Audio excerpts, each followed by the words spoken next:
the most realistic online racing sim ever made. This is iRacing. Detailed laser scan tracks, fully dynamic real world cars, and over 50 series to choose from. 6 online world championships offering over $400,000 in annual prizes. This is the original esport racing game. This is iRacing.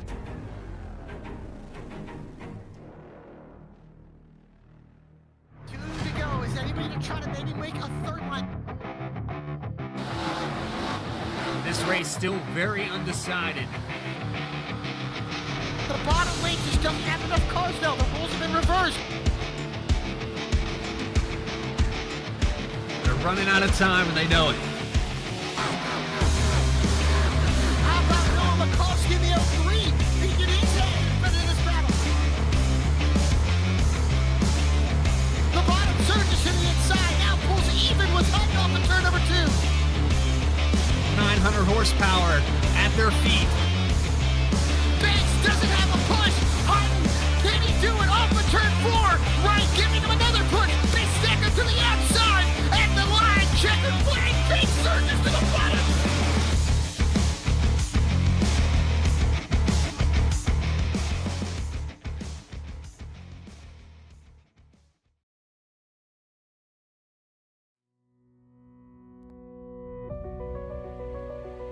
The stage is set for race 14. 12 drivers gonna go to the playoffs after tonight. And with 8 different winners this season, Jeff Wright leading that group with 5. AJ Stravato getting his second win last week. The top 12 are tight.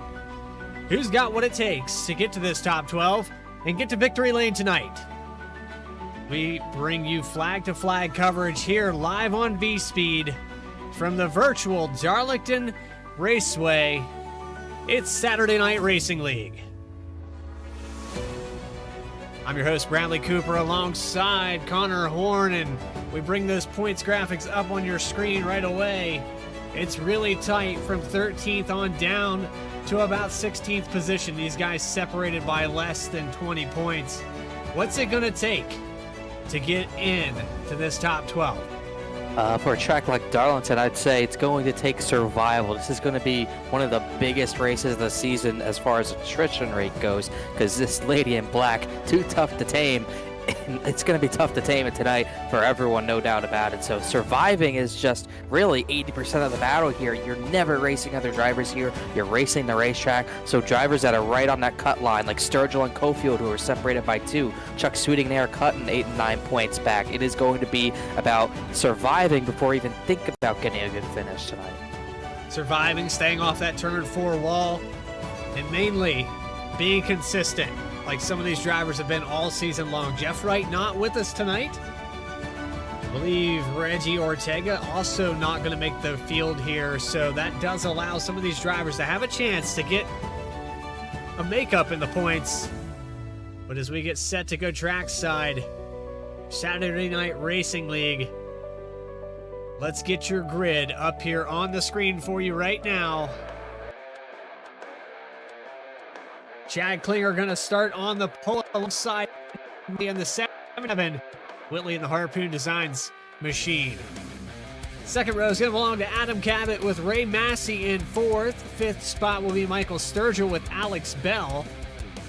7th will be Joseph McWhorter and Joshua Banks in the 35 and 8th. And rounding out your top 10 here tonight will be Ryan Carwile and AJ Stravato. And then just the rest of the top 20, newcomer Jonathan Cadell joining us tonight for a race at Darlington. We'll see what he can do starting 11th. Jonathan Smith starting in the 12th position. Lee Trejo, the last of the drivers to put a time down, started 13th. Chuck Sweeting, who's just outside that chase cut line, 14th. Caleb Weekly inside the cut line, 15th. Clifton Cockrell in that 40 machine at Impala, 16th. Max Costu's in the cut line, one of the 3 drivers who've ran every race this season in his Hot Wheels Pontiac. He starts 17th. Mark McFadden inside the cut starts 18th. And Brandon Wallace rounding out a shorter field of normal, 19 cars for tonight. So 19 cars. I gotta ask you, we ask it every week. What's your pick for tonight's race? We haven't mentioned his name yet, but I'm going Adam Cabot. He comes to this series to win races, and tonight is no different. He's here trying to get a vengeance on the last race he was in that he didn't win. I got the 17. Well, I'm going to go outside the box here and say that Michael Sturgill can get a victory. He almost got it last week, but here we go. Oh, Whitley Green in the flag, wall. and Cart tags the wall right out of the gate, but we're still green. Oh, he's wrecking. Whitley spinning. Oh, he hit McWhorter's in it. Oh, it's going to take out a lot of drivers. Yellow flag comes out in turn 1, gets really loose, and that was Mark Whitley on the outside. He spun the tires right out the gate. Let's see if we go back and get an instant replay of what happens here to Whitley. We've seen it so many times with these Gen 4 cars. The wheel spin on these starts is insane. He spun him there, caught it once. He didn't get a chance to catch it again. He saved it here, but he goes into turn 1, still sliding the tires, and just comes out from under him, hits McWhorter, and then he comes back up the track, which is really going to take out a lot. How did AJ Stravato miss that? Carwell got some damage out of it. But got to be wary of that wheel spin on these starts all the time. Riding on board here with AJ Stravato. And he's going to just sneak on through here. Oh my goodness. He tags the wall, just a slight touch there, but he does sneak on by. Car looks good, though, compared to what others look like. That is incredible how he was able to get by that. So we've seen that, like we said, we've seen that this season. I remember seeing it at Watkins Glen that took out a bunch of competitors early on. And now that's going to take out a lot of drivers early on here as well. Whitley's got the biggest part of it. McWhorter and Carwell are pretty damaged as well. And trying to see if everyone else is a bit road. Poor Jonathan Cadell got involved in that. Also, Jonathan Smith has a lot of damage. So that's 4 or 5 cars already with damage. Taking you through the field here, there was 6 cars involved in that accident. From 13th place on back down pit road. And a couple drivers that snuck on by. AJ Stravato able to get around that. Chuck Sweeting able to sneak on by.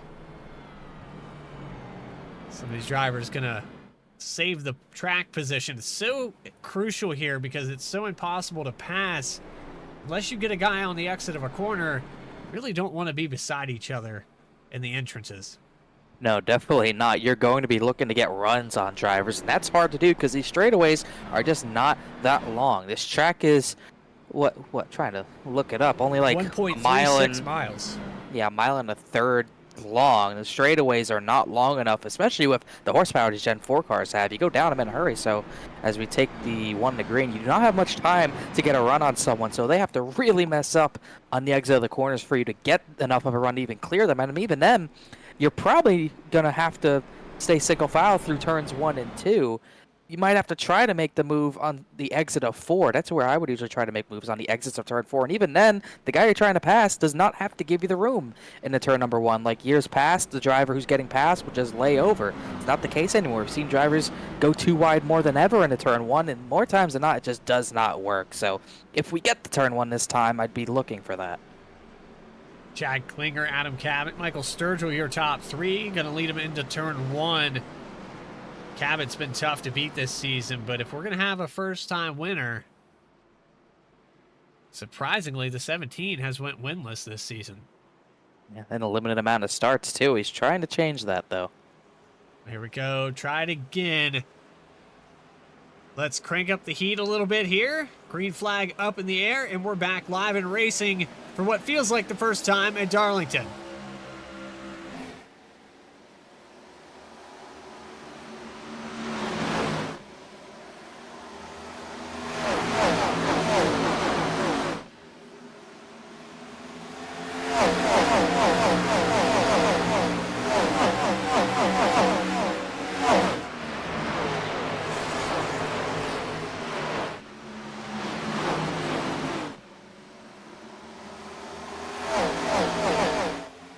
And leading lap number 1, it's going to be the 09 of Chad Klinger. He pulls away. Now side by side is Michael Sturgill with Adam Cabot into 1.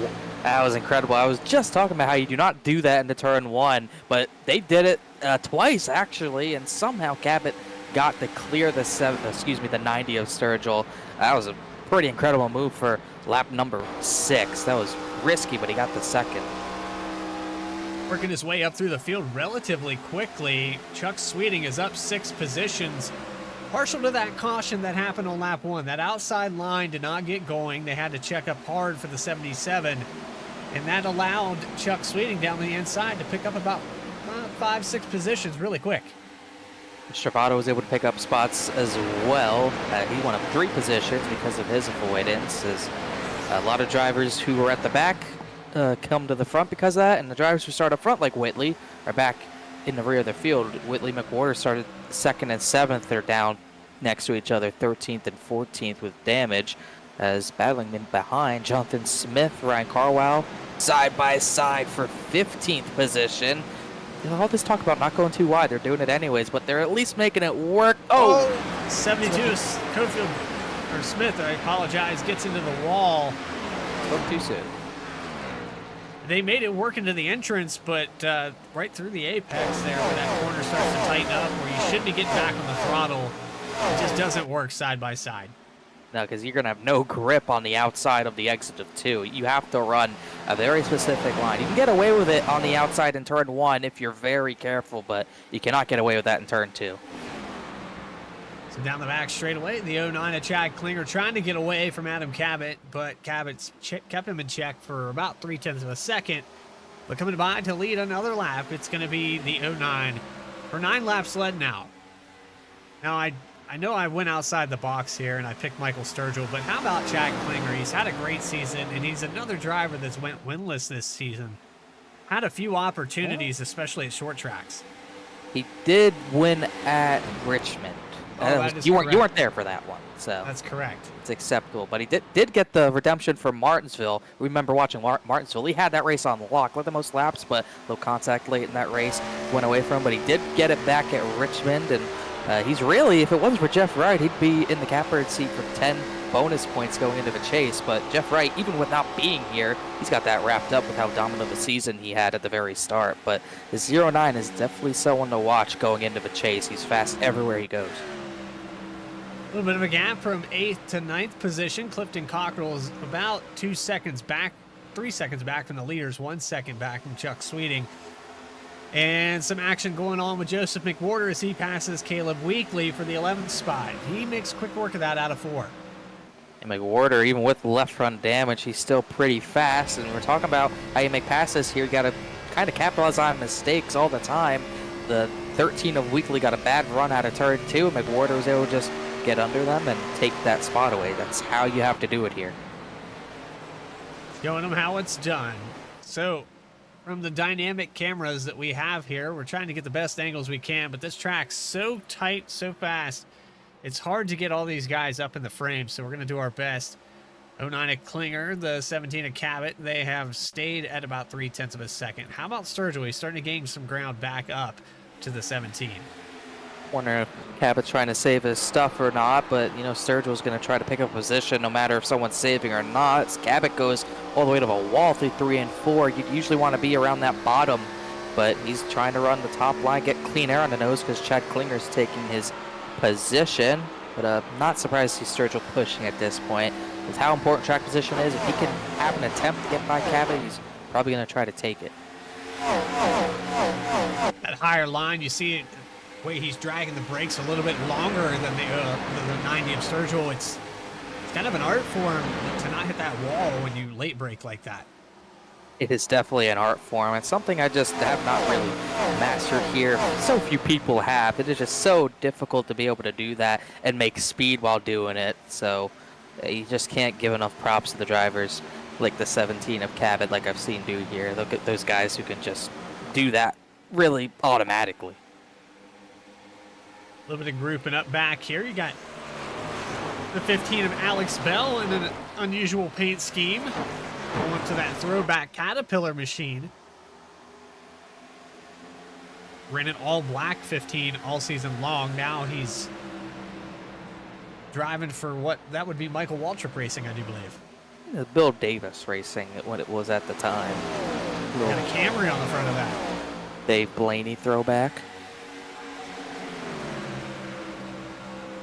So Alex Bell in the top 5. He started in the 6th position, so he's up 1 for today.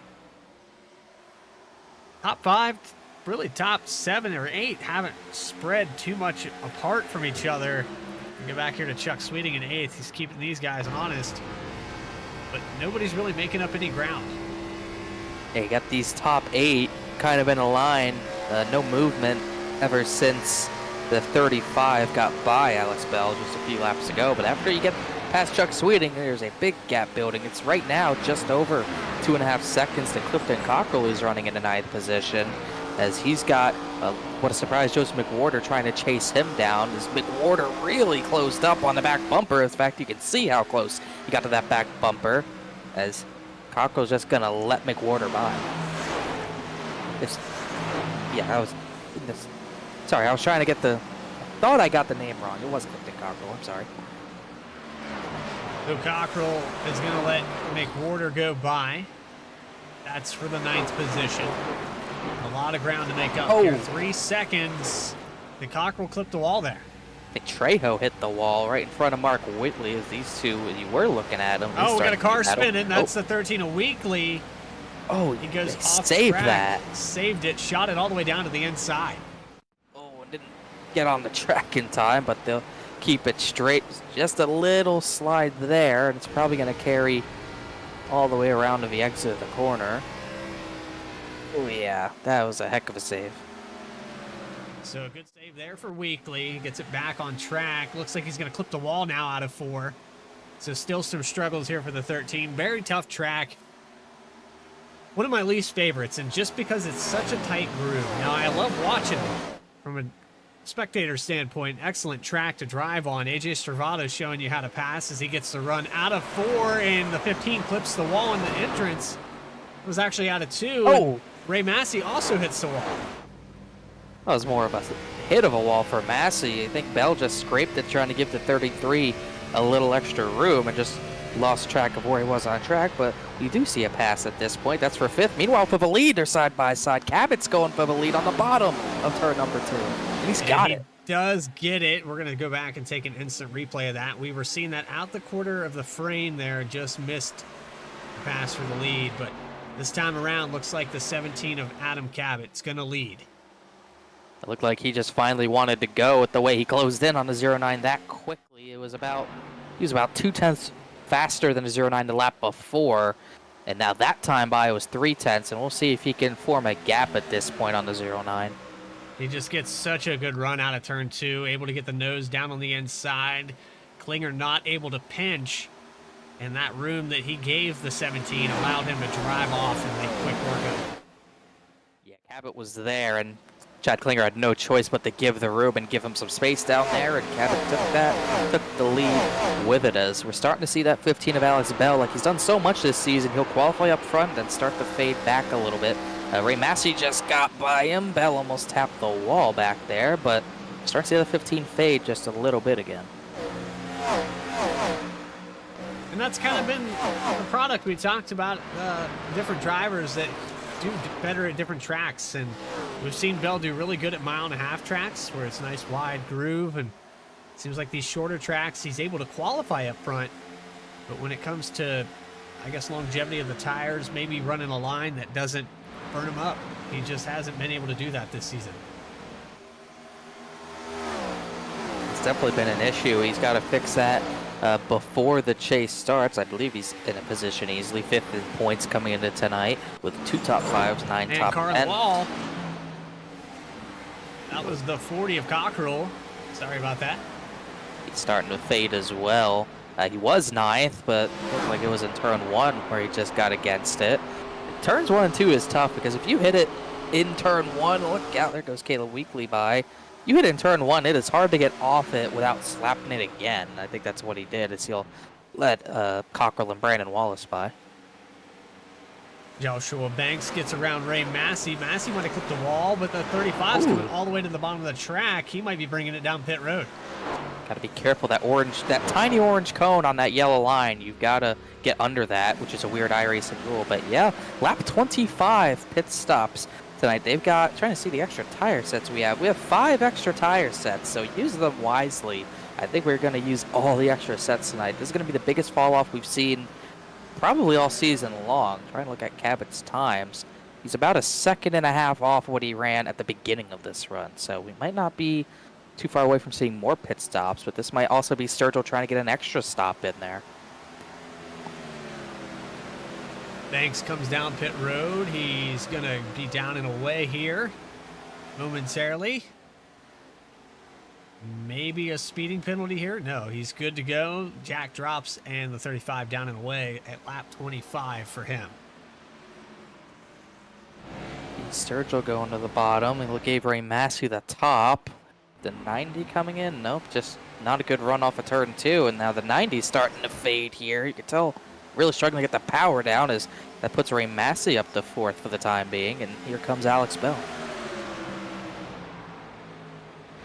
So able to get on the inside for the 15 as well. Bell down to the bottom in 1 and 2. Not the most practical place. They're going to stay side by side out of 2. And clips the nose, and the 75 of Sweeting gets into him.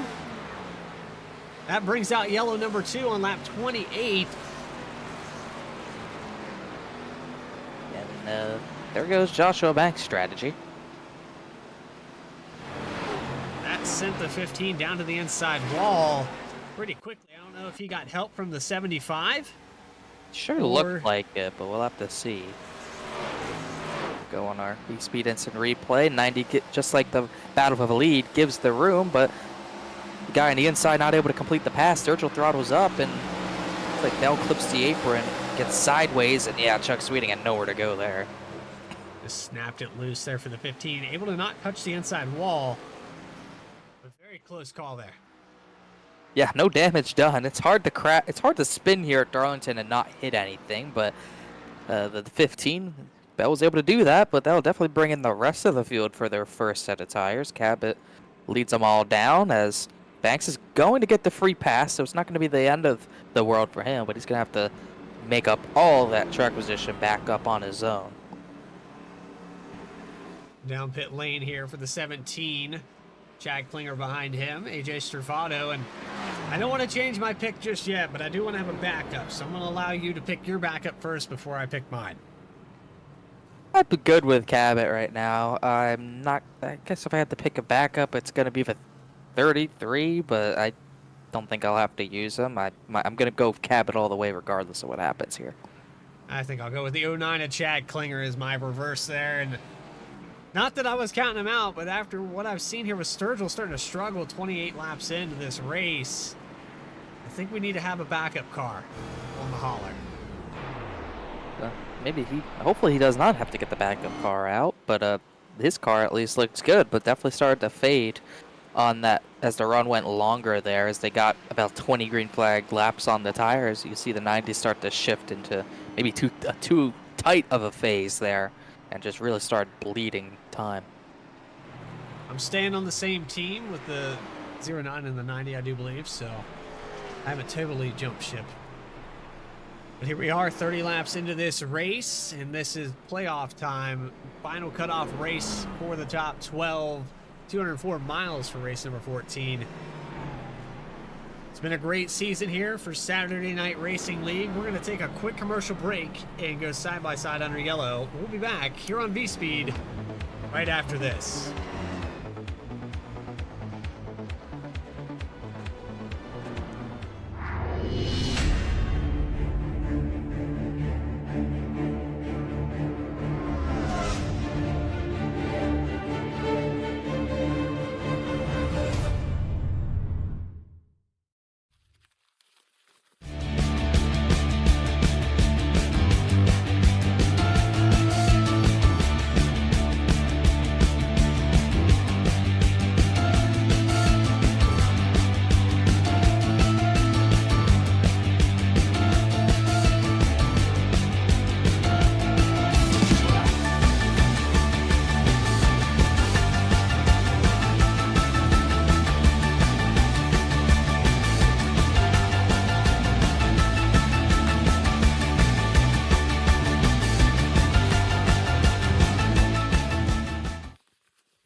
the most realistic online racing sim ever made.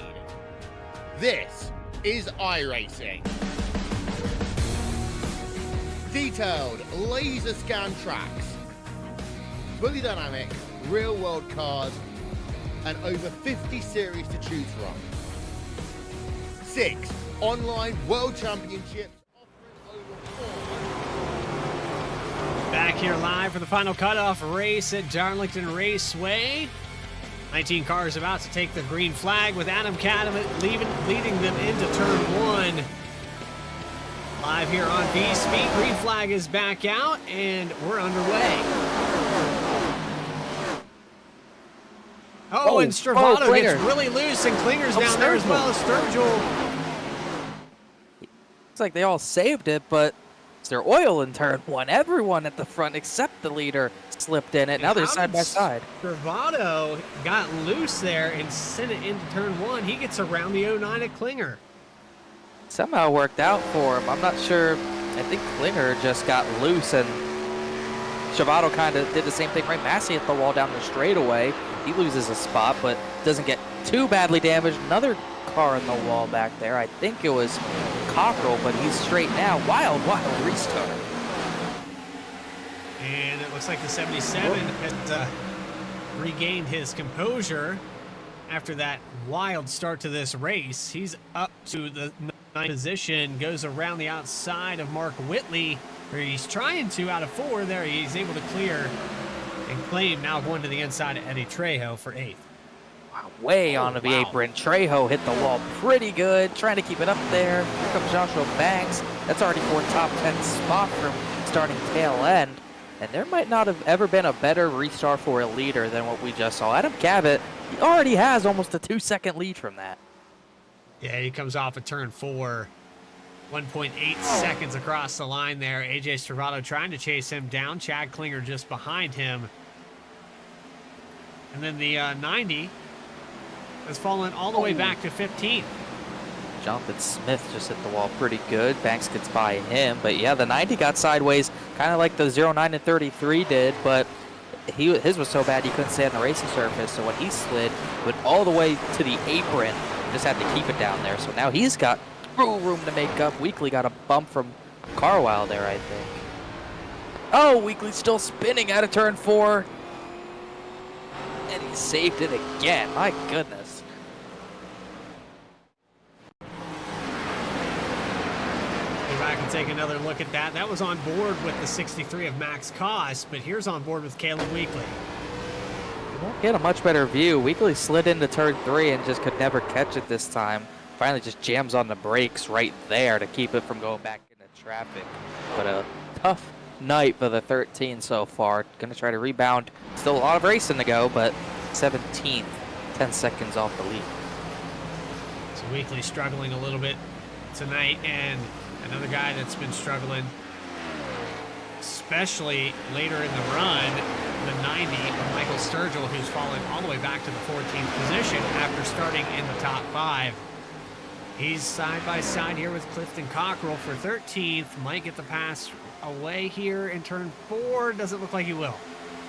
It's going to be very tough to pass all these cars sitting in a line like that, because even if you want to slide up in front of someone, you usually won't have the room to do that, especially with those 3 in front of him. But the good news about it is that McWhorter is one of those drivers. He's kind of have to claw through the field again like he did last run, because he had to just repair a little bit more damage that 73 did.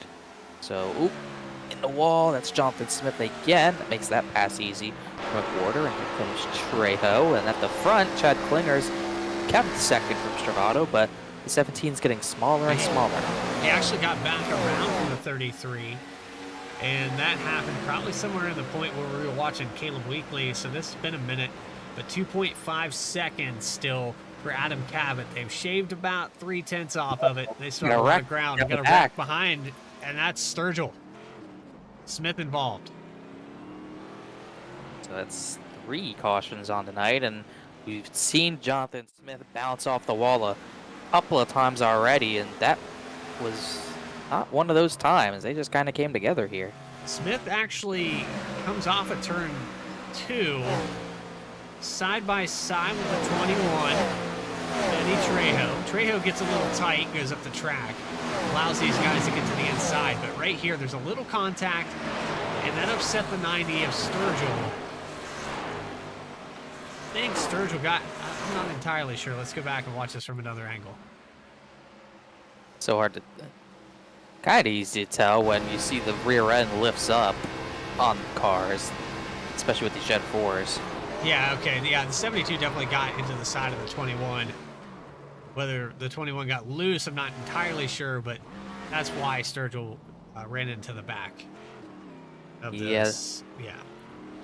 It's just the bad situation we talk about all the time. You could barely get through turn 2 single file, let alone double file, and the 21 72 came together, and you lose so much momentum side by side at that spot that Sturgill just had nothing he could do there. But we do have some strategy here. The leader in Cabot pits, as he will not come out first. Chuck Sweeting comes out first after taking 2 right side tires. Brandon Wallace might have done the same thing as well. Actually, he might have taken fuel only, but Cabot's third off of pit road, and we did have Chad Klinger stay out. Klinger stays out. Sturgill stays out. So this is interesting for the 90 who just got involved in that accident. Guess how much do you... Excuse me. No, you're fine. I was just saying not any major damage there, but it's going to be interesting. Definitely interesting on the tires. I guess this is kind of answering the question, how much do you value track position? Well, so much so, you do not want new tires after spinning at Darlington. Jeff Wright's not here. Usually he is lead admin, and I think Reggie Ortega is also an admin, also not here. So likely there might not be anyone that can serve out EOLs. I'm not quite sure about that. Actually, Chad Klinger could, if he needed to, but he also got to claim it, so throw that out the window. Sturgill's going to stay on track, and he should restart second here. Sweeting on 2 tires, Wallace on none. Everyone else took their second set of tires. On their second set, we're still talking about, we're not even past the halfway point of this race. We're about a third of the way in. It really is going to come down to, did they save enough? Your thoughts on tire strategy going forward from here, because you can have some guys in the back of the field that have an extra set. Well, you're definitely going to have to get a green flag run for that not to matter. If these guys keep getting yellow flag after yellow flag, it's really going to hurt tire strategy as far as if you keep pitting for a set. So sooner or later, these guys at the back, or not the guys at the back, but the guys who pit this time are going to have to stay out, while the drivers in front of them who didn't take tires are going to come down and have a rubber advantage on them. So it's going to be interesting, but it all depends on if we get a green flag run. We're still not quite to that point yet. I think our best run there was about 25 laps, but since then it's been a few yellows after yellow. Yeah, that caution on lap 1 that shortened up this start of this race. We went about 4 laps into caution. You can hear guys clutching it. They're already doing the math. Maybe some fuel strategy going to come into play. Let's see if we can get a green flag run, green flag pit stops. Chad Klinger, Michael Sturgill, and Brandon Wallace, your top 3. Brandon Wallace also comes down pit road and it appears takes 2 tires. Definitely going to be interesting. Sweeting, I guess Sweeting actually only just, according to this, topped off with fuel. He had 0.6 seconds in his box. Yeah, so I'll have to look back. I'm trying to look. At my screen, I see the jack go up on the right, and that's it. So okay. I'm pretty positive he took right sides, but I'm almost certain that the 99 took no tires. So I guess a warm-up for the end of the race in case you want to consider 2 tires, but I'd be very worried.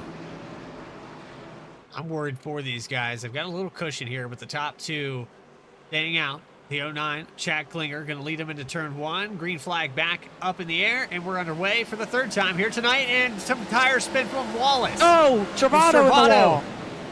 3 wide down the front stretch, and Travato gets pinned against the wall. And Travato not happy on the radio either. 99 did not go, and then Travato had to go in the wall with nowhere else to go there.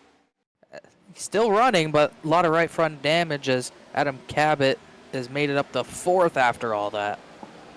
Trying to go back. Let's get another instant replay here. You can see the 99 here on the outside. Just doesn't get going and gets ran completely over. Might have been in the wrong gear here. Really looks like something like that. Whether he was being extremely cautious because he knew he was on old tires or was in the wrong gear, and Travato just wasn't expecting it. And after he tapped the 99, he just lost all momentum and grip, and he's way in the back now. As Cabot's already up to second, as Chuck Sweeting's up to third on 2 tires.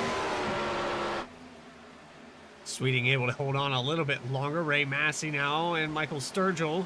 Oh, car in the wall. That was Brandon Wallace.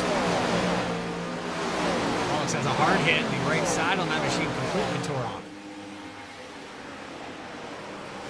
Yeah, really hit hard there. I don't know if there's anything he could do.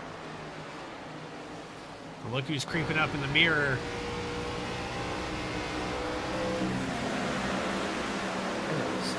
Some wild stuff happening on these restarts. It seems like everyone's going into these restarts thinking that they have 4 or 5 lanes to work with, like if we were at Michigan last week, but it's not. We're barely at 2 grooves as Travato's up another position back past Carlisle. Travato up in that top 5 just a moment ago. He has worked his way back to the 12th position after that restart where he clips the wall, falls all the way back to the tail end, and finds himself just outside the top 10. Looking on board here with the back of Chad Klinger, he has a very hungry Adam Cabot chasing him down as they go into turns 3 and 4. Cabot's all but caught this car, and it's tire advantage here for sure. Adam Cabot, you can tell those tires are that much better, but honestly, the 09 and older tires have held on longer than I thought. The 09 still leads, and the 75 is not doing too badly up to third on 2 tires, but Sturgill through all that has dropped to 6th after restarting 2nd. But we'll see what happens when the 09 gets dirty. Aaron knows with old tires, he's just going to have to let Adam Cabot by here. So Cabot gets by pretty quickly, and this spells trouble for the rest of the field because Cabot was able to pull out almost 3 seconds the last time he got to the front. You're Chuck Sweeting, Ray Massey. You're going to have to get around this 09 quickly, or that contact there is not going to help, and the 75 of Sweeting lets Ray Massey and Mark Whitley go by. This recovery from Mark Whitley in the wall before he even got to the start-finish line to start this race, and now finds himself up to 4th position through all this as Sweeting starts to drop on 2 tires only, even dropping back to the 90 of Sturgill, who has older tires completely. On board here with the 90 of Sturgill. They stay pretty single file until they get the run. They dive it into the corner, and you can see just in front of the 90. Maybe some action brewing up here with Ray Massey, Mark Whitley for 3rd. Might be for a 2nd soon enough because they're closing in on the 09 of Chad Klinger at the same time. As 09 has no grip to fight these guys off. It's just a matter of can Ray Massey get alongside them at the corner. You can see how much better it is on exit. This rear end of the 09 wiggling, dancing off the corners. But nowhere for the 23 to go this time. Able to hold his line, though. He's doing a pretty impressive job. There's the run right there from the 23. He's going to peek to the inside now in 3 and 4. I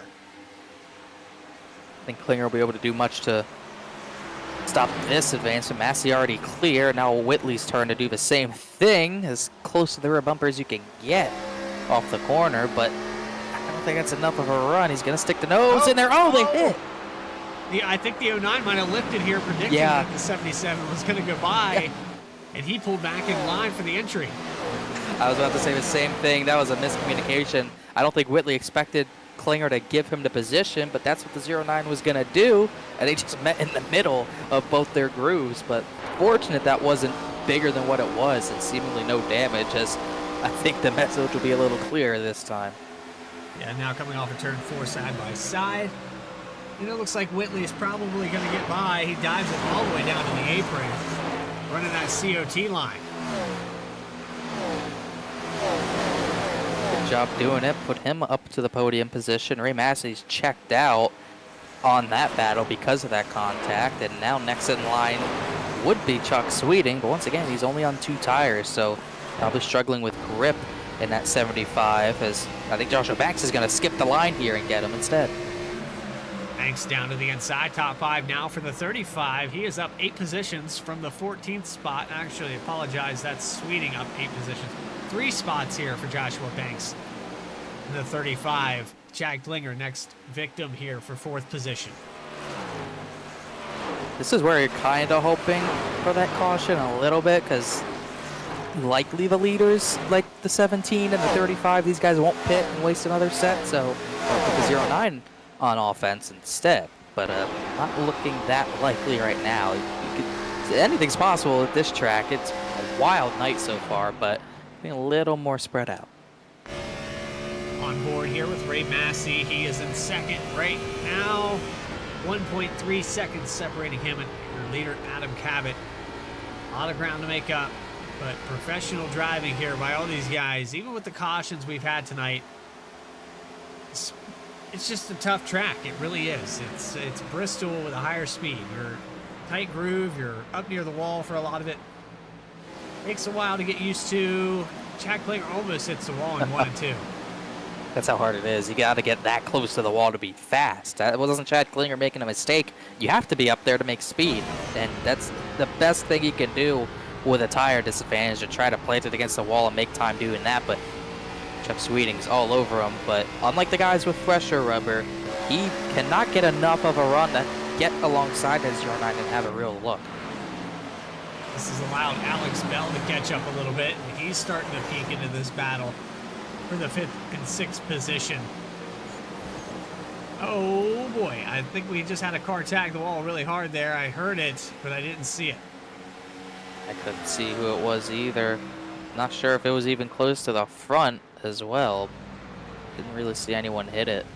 But everyone at the front's good, so that's all that matters there. Side by side for that top 5 position now. Klinger's on the bottom. 75 was able to get around the outside of him. Impressive move there to do that on the exit of turn 4. So Sweeting able to get around really loose off of 2, and Alex Bell next one in line. Pass here by Eddie Trejo and Michael Sturgill for the 8th spot. He makes quick work into 3.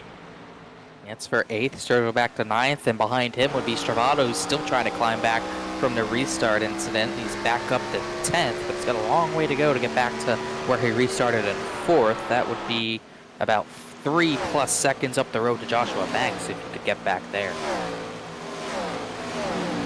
So still a lot of work to do for the 33. I want to talk about a couple drivers that have pulled it off the track here tonight. Joseph McWhorter and Clifton Cockrell have brought it behind the wall, so we have 17 cars left out on this raceway. The 71 of Mark McFadden is 2 laps down in 17th place. Yeah, but Warder was an internet issue. He was running top 5, but his internet gave out, so unfortunate for him. He's had a few issues with internet this season, and this one, at least for now, has taken him out of contention. He's 13 laps down, and Clifton Cockrell, I think, just decided to pull it up behind the wall in the last caution, so he would be last place tonight if he does not get back out there. Just a pass for 2nd place now. Mark Whitley gets around Ray Massey. He must have chased him down from an eternity, because there wasn't really any time lost between Massey and Cabot. 1.6 seconds. That's not a big drop, so the 77 was able to catch him and now goes to work to catch the leader. Hard start to this race for the 77. He definitely had an AJ Stravato race here tonight. He's got a fast car. He just made it a lot harder than it needed to be. Yeah, and actually the time before that, Ray Massey was half a second off what Whitley ran, so clearly some sort of mistake happened from Ray Massey the lap before to make that pass happen, but Massey's still running good times.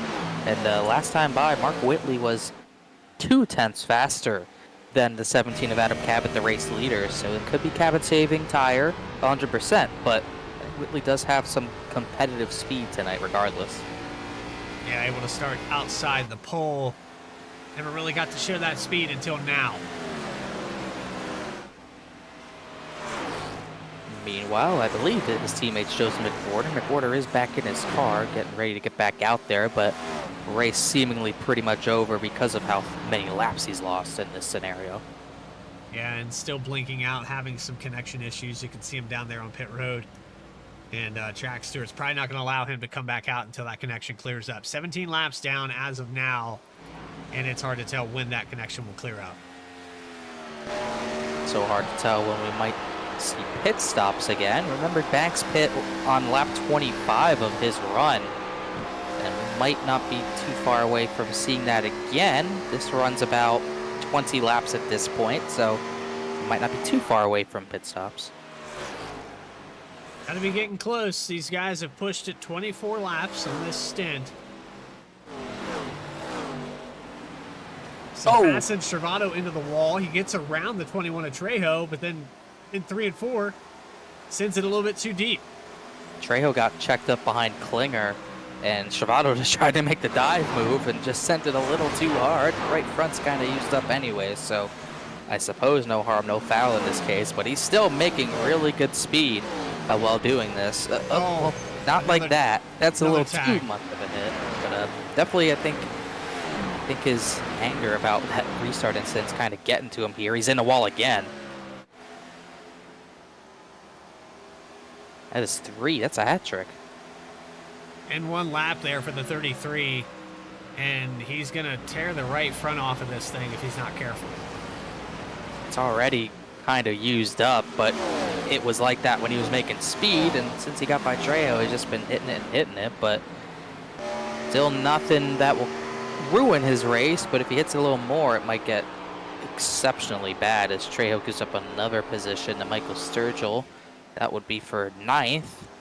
And as Jonathan Cadell, looking at him, he's up into the 11th position back there as we close it on halfway. And one car does peel it down pit road. That was the 73 coming back down, his connection not cleared up, so track stewards allow him to come back down pit road and maybe get a chance to clear that up. 20 laps down now for the 73.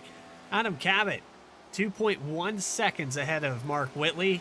You said it earlier, maybe he's saving some tires. It kind of looks that way. Maybe did the 77 use him up a little bit? I thought he'd pull away from Ray Massey, but not the case. Massey's reeled him back in as all 3 of those guys almost tapped the wall.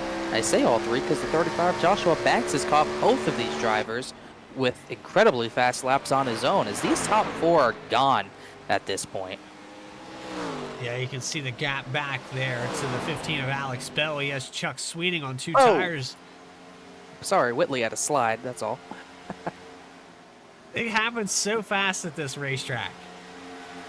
Especially in this car. It seems like they're going to spin, but just an odd way you're able to collect it in these cars sometimes. No, we're coming up on the halfway point, and everybody that's been part of this broadcast in the past knows exactly where we're going with this. We are going to get some green flag pit stops really quick, but then after that, we're going to bring you some Harpoon design. 77 of Mark Whitley, speaking of that, coming down to pit road. Yeah, shout out Harpoon Design. One of their cars pits, and that is sort of like that early pit that we saw Banks do, but it screwed Banks because of the yellow. This run for Whitley, about 27 laps or so, somewhere around there, as he's the first of anyone at the front to come down. First one down pit road for this stint, and green flag pit stops. First time tonight for that. 17 of Cabot still out there on the racetrack. Ray Massey, Joshua Banks, they're right on top of each other, but 1.5 seconds now the lead. Cabot lost a lot of time last time by, I'm not sure from what, but did not have a fast time. I don't know if it was a mistake. Doesn't look like he hit the wall, but definitely had some sort of mistake that we missed. And Banks gets around Massey for second, as we were talking about that. Ooh, got some more pit stops. Sturgill from 8th pits. Here comes Carwell from 11th as well. And I love how they took 2 completely different lines in the pit entry. The 90 committed was not on the banking into turn 3. The Carwell came off the banking in the middle of the corners, it seemed. Everybody has a different way to get around this place, and you're seeing like the 77 of Whitley, who was down on the apron quite a few times to make some diving all the way below the white line to get by. Chad Klinger, he pits from 6th. He was one of those few drivers on old tires as he survives, stays 6th, pits. I think, trying to see, I think Trejo came in from 10th as well. He came very close to the barrels but didn't hit him, as this is earlier than I expected, but this is just how long the tires don't last here. It is incredible how quickly they degrade, as here comes 2nd place Joshua Banks, I believe. Yeah, Banks down pit road now as well. The 70, is that the 71 of I can't tell who that is. Is that? I see where in pit road. I thought that was a 72, Jonathan Smith. Okay, there we go. He comes down. He's 14th. Alex Belk also came in from a top 5 spot. Ray Massey comes in. Cabot's staying out there, which is a little surprising. Out there on the racetrack with the 17. He's got 35 laps on this stint. Chuck Sweeting out there as well. AJ Stravado. These guys just now crossing the start-finish line. Ray Massey bringing it down pit road now. Massey's in. Took 2nd place after others pit. Cabot goes once again another lap. Chuck Sweeting's now in 2nd position. He's also having some internet issues all of a sudden, as blinking in and out there, but it might have been me, not quite sure. But 75 still on 2 tires, by the way. It's confirmed on the blink there for the 75. Definitely some connection issues. Pretty much the top 7 hasn't pit yet. Mark Whitley actually has hit pit roads. The top 6. Max Koss brings it down. So Caleb Weekly, Jonathan Cadell, AJ Stravado, Chuck Sweeting, and Adam Cabot left to go down into the pits, and there's another lap for Cabot. He's going to lead the 8 here. This is going to be, I think he might have already, he probably has effectively already wrapped up most laps. Not that it matters, he's here for wins, but he's definitely either trying to get a bigger tire advantage than his competitors, or he's just trying to cut a stop out completely compared to the guys who have already pit. So very interesting, but interested to see what happens as Cabot once again stays out. Chuck Sweeting, though, he comes down. The 75, who's had probably the worst luck of all the drivers in this league when it comes to completing a race, not getting caught up in somebody else's accident. He needs to have a good night tonight. We talked about the points during the pre-race, and we can bring those back up on your screen. There's so much at stake here for the 75 to get into this playoff. He's going to need a good run. No matter what, top 5 will probably be enough, just as long as nothing crazy happens. But definitely someone who has not had things go his way. He was running at the front at Richmond, had a crash there with Alex Bell, ended up taking him out, and then had a few other issues. I believe Auto Club, he had a pit incident that cost him a good finish there. It's just been a season of missed opportunities for that 75, and he's finally trying to capitalize on tonight as the race leader finally pits. There's your points up on the screen really quickly, and like I said, it's so tight here for Chuck Sweeting. He's only about, 9 points out from the cutoff line. He's got to have a good night tonight. He came in tonight 8 points to be exact, but definitely needs a good night, being that far from the cut line right now. The only issue is, the only good thing about this, Sturgill has struggled tonight. Jonathan Cofield was in front of him, didn't show up tonight. But Sturgill's the one he's really got to hope to outshine here tonight. That 90 has had his fair share of issues. Gervado, Cadell, and Weekly still out there on the racetrack. Adam Cabot brings it down pit road, and as this all cycles out, Mark Whitley, who came down and got those fresh tires little bit earlier than everyone else, about 10 laps. Stravado and Cadell pit. Stravado came also close to those barrels, but those top 2 made it in safely. And like you said, I think Caleb Weekly came in as well. So yes, Mark Weekly will cycle out for the time being to the lead. He's up 5 seconds or so over Joshua Banks. We just took an instant replay there really quick. Stravado did flirt with those barrels coming into the entrance. So Whitley cycles out to the lead.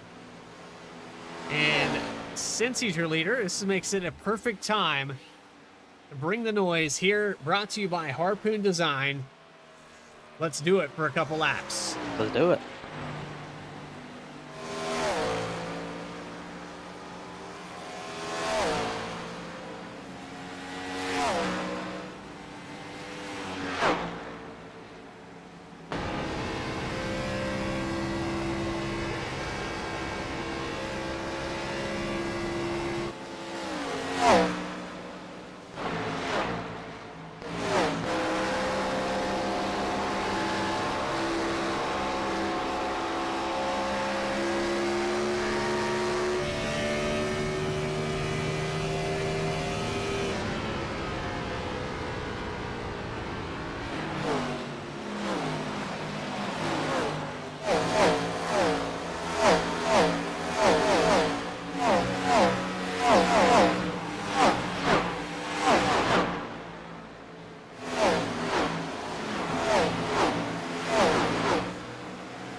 And that was Bring the Noise, brought to you by Harpoon Design. But we watched the 71 of McFadden almost clip the wall and take Alex Bell with him. He almost took Adam Cabot. Cabot almost clipped him. McFadden said he was going to stay low, but Bell tried to shoot it low anyways, and that just confused everyone coming out of turn 2 at that point. That could have been a very big crash, but we all avoided it. We all would bring noise in the meantime as well, as Whitley has a 3.5-second lead, but Banks has significantly fresher tires, starting to chase him down now. Yeah, that 3 seconds as they go into turn 1, probably going to be under that mark. About 15 laps on the tires for the 77, 11 laps for Banks. These guys very spread out because you go back to Adam Cabot. He's only got 5 on his. That's a big advantage. 10 laps on tires. Cabot probably going to be able to catch up to Mark Whitley before this green flag run is over with. It's honestly looking like they pit so far away from each other that it's almost looking like Cabot, Cadell, Caleb Weekly, they're all going to try to cut out a stop potentially. I would say the 17 is probably going to pit around lap 120, and it's probably done. But I think Whitley, Banks, Massey, they might be pitting 2 more times compared to 1 for who was the guy who was our race leader. So we might be seeing 2 different strategies, kind of like what we saw at Kentucky. Back here to the 17, he is 8 seconds behind the lead. That number dwindling down about a 10th or so a lap. Actually, last time by, he was about 3/10 faster than Mark Whitley at 30.6 for the 77. This time by a 29.7, so almost a full second shaved off.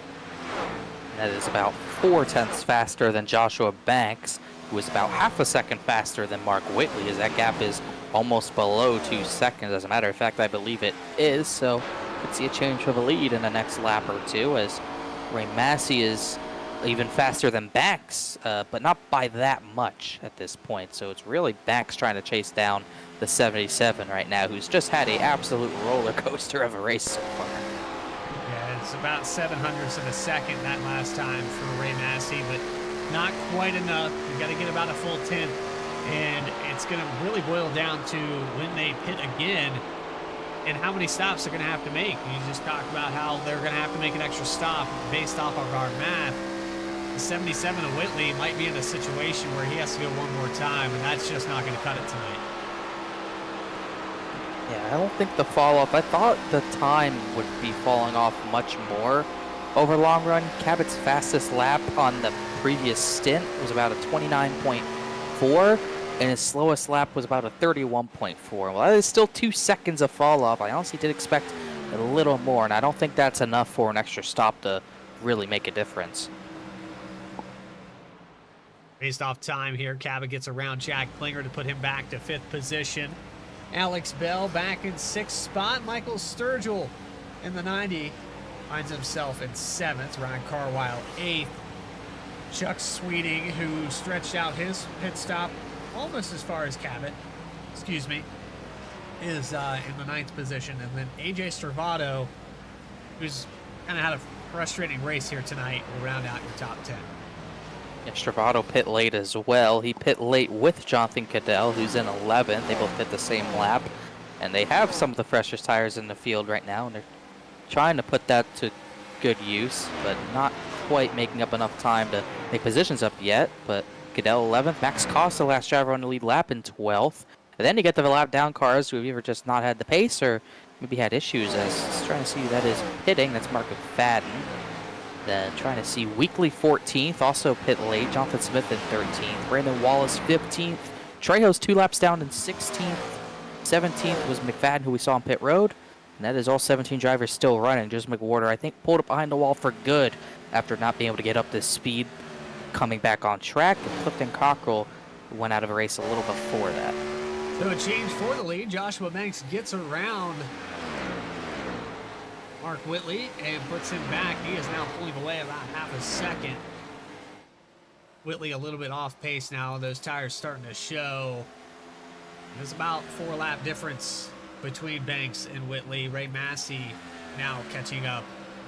He's about 4/10 back from the 77, but he's got to look in his mirror because the 17, who stretched this run out further than anyone else, really.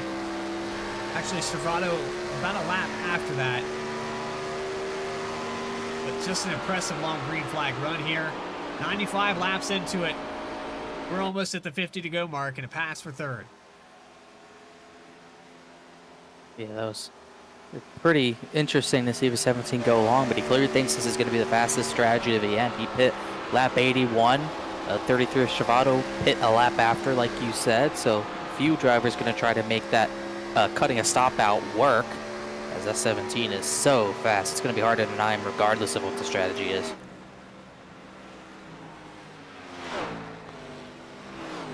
Strategy's playing out. We've seen it all season long. These guys will do anything it takes, whatever the math has to be, to try to cut out a pit stop or save an extra set of tires. That's been the case with a lot of these guys. Some of our first-time winners were going off of strategy.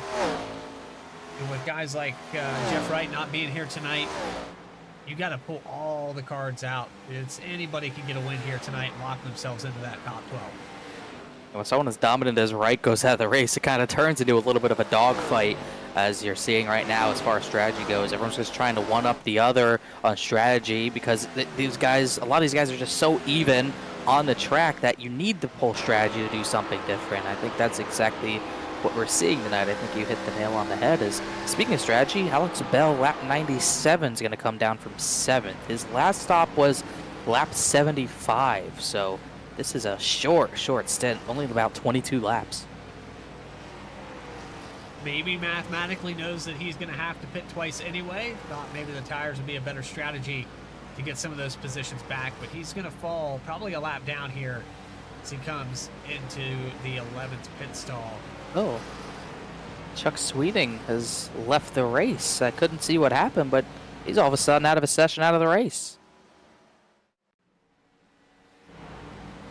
He pulls it down pit road and parks it for the night. Must have had damage. Something must have happened before then. Kind of out of the blue. Can't tell if he's maybe the right front's hurt. It does have a little right front damage on it, yeah. Got cars out here as Whitley's been passed for second by Cabot, by the way. We see cars out here still with dinged up right fronts, including the 33 of Stravato, who's trying to see where he is. He's up to 8th. I just listened to Adam Cabot have an O moment as he came out of turn 2, and now it looks like Banks is coming down pit road. Yes, he is. These guys maybe figured out that they can't make it unless they take 2 stops. Cabot's going to be the guy that probably beat if he did stretch it enough. This just looks like splitting it evenly. Banks pit 75. He came in this time on 100, so he'll likely pit on 125 to end this race, but definitely 2 stops to the end.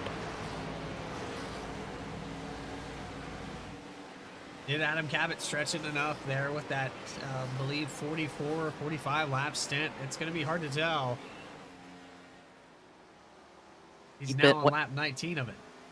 He went about 35 laps, I believe, that last run, so it is going to be interesting. Yeah, he pit. Only 35, huh? I thought it was more than that. Sorry. Oh, sorry. Yes, I miscounted. I didn't pass math apparently. Trying to look. It was about 40 laps on the right on the money, just about 40 laps. So if he does that again, he'll just barely make it, but he will make it with 1 less stop. Masking the wall a little bit. Yeah, I didn't mean to question you. Sometimes I make mistakes, and I have no idea what I'm talking about, especially when I talk about Chad Klinger not getting a win this season. So, and what track did the guy win at? That's my favorite to mess up. Do you want to guess? Well, you told me Richmond. It's fresh in my mind. All right, good. But here we are, 103 laps into this race. You're watching the Saturday Night Racing League live from Darlington Raceway. We're going to take a quick commercial break. I'm going to sort out all my stats and my sticky notes so I don't mess up anything. And we'll be back live on V-Speed right after this.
The most realistic online racing sim ever made. This is iRacing.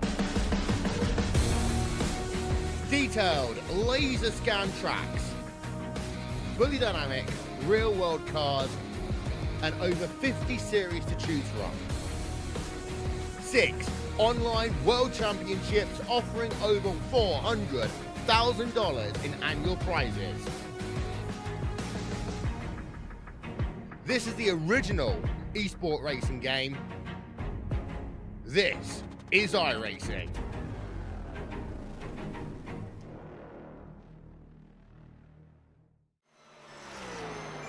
Back here live for the final cutoff race of the top 12 at Darlington Raceway.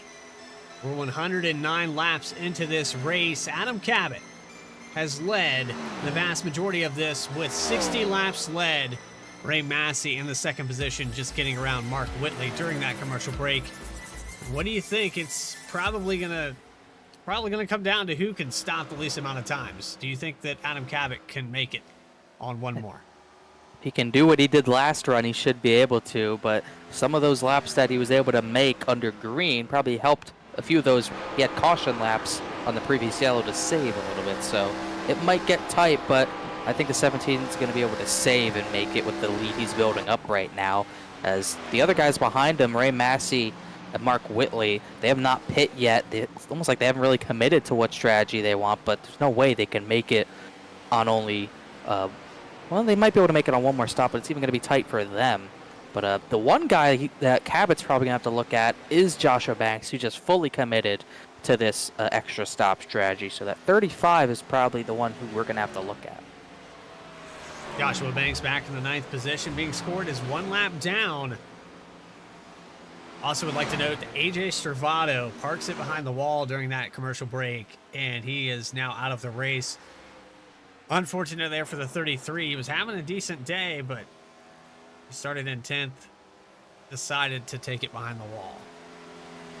It really only had a slight tap of the wall from what I saw, which let Jonathan Cadell get by him, who's now in 7th, but no contact with another driver, just another slight hit with the wall, and I think he figured, well, I've had it. And maybe he realized he didn't have a shot at winning and was already locked in to the chase, so maybe felt no point to continue tonight. He becomes the 4th retirement, joining Clifton Cockrell, Joseph McWhorter, and Chuck Sweeting in the garage. 63 of Max Koss bringing it down pit road now from the 9th position.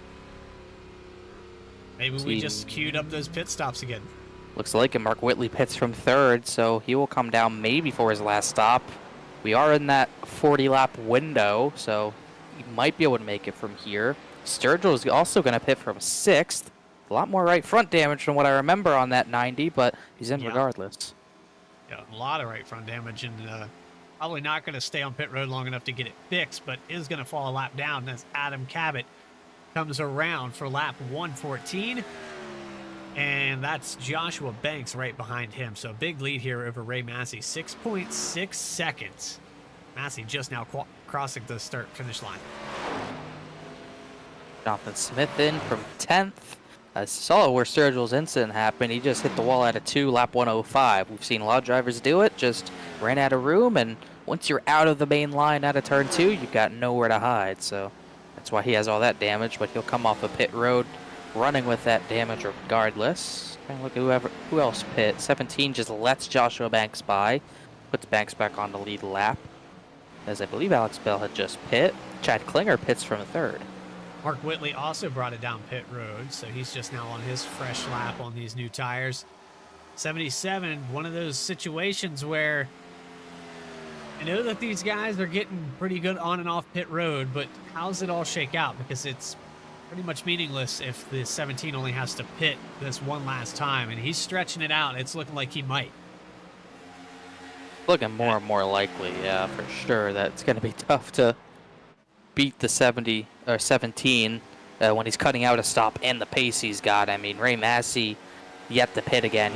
Massey actually just did pit this time, but he had about 8 seconds on the 23. So I think Cabot could do an extra stop tonight. He might still win. But saying that, I think he could have gone further, but he is going to bring it down this time, Cabot is.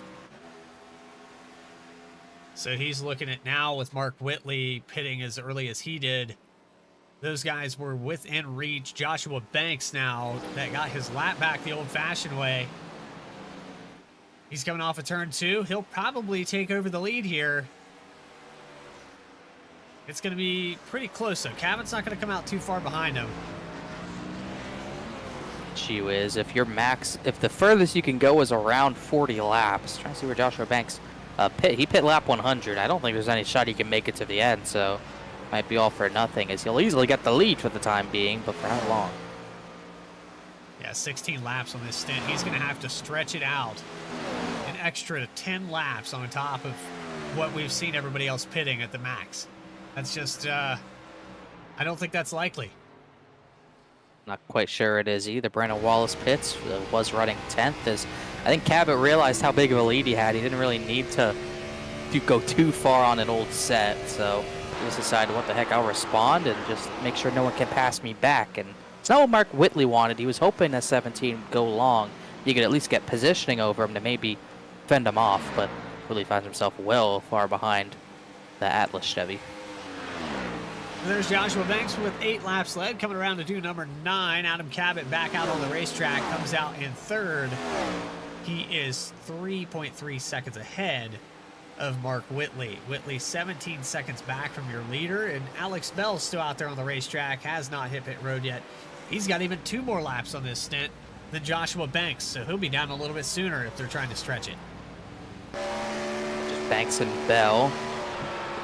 Pretty much everyone else is pretty much pit, trying to get as much fuel in the car as possible and use it up as much as you can to get to the end. It's what looks like is the play for these guys, as Sturgill trying to unlap himself, and here comes Cabot also just trying to blow through these guys down the back straight away. As Bell, I think Trejo got into him a little bit there. Got really close, and if Trejo would have gotten into him, it would have lifted that car and threw it right to the outside wall. Able to avoid the contact, and the 15 holds on to the 3rd position, but you can see the tire difference. That 21 came down pit road 4 laps ago, and now brushing the outside wall. I think he's getting frustrated that he can't get around the 15 clean. Just so hard to pass here at times, and that's just part of it 100%. You're always racing the racetrack. You're also racing your emotions and trying to keep those in check, as now he'll get clean track around the outside of the 15. You can get by him now, but it's so hard to stay composed at a track like this when your car's not handling as good as you want it to. You're not running as well as you want to with Trejo in 13th. It can be very frustrating, and it will only get worse if you let that frustration get to you. I'm going to ask again if the 35 can make it, because I felt like I heard some clutching in 3 and 4. I'll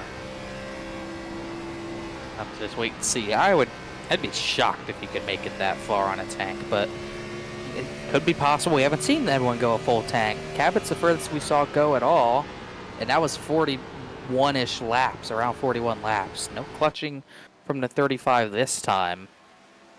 Oh, look out, Jonathan Smith coming up the track trying to get a lap back, but I just don't see that it's going to happen. Yeah, 35 able to hold the 72 at bay here. Yeah, I don't think it's reasonable either. 22 laps now. He's going to be about 10 short, and I want to venture to say, after this is all said and done, Adam Cabot with his massive lead of 4.5 seconds, almost 5 now, as they come off of turn 2.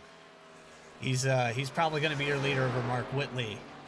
Joshua Banks going to have to hit pit road. Alex Bell also going to have to hit it, which will bring Ray Massey into the picture. Will Massey be able to chase down Whitley? He is 2 seconds back.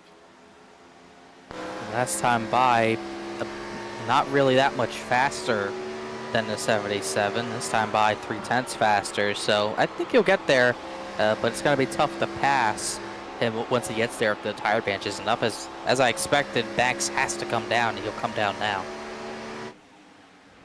There it is for the 35, and that pretty much seals the deal. If we stay green, Adam Cabot with a big lead, 5.3 seconds over your 77 Mark Whitley in second. That is going to be, without a caution, all she wrote, I would think. That 17 is just not prone to making mistakes this far out, and he's got a tire advantage over Mark Whitley as well. Ray Massey's not going to chase him down. all out, once again, racing the racetrack. That is all Cabot has left to do here. Ray Massey, who's trying to chase down that 77. It's 2.1 seconds now.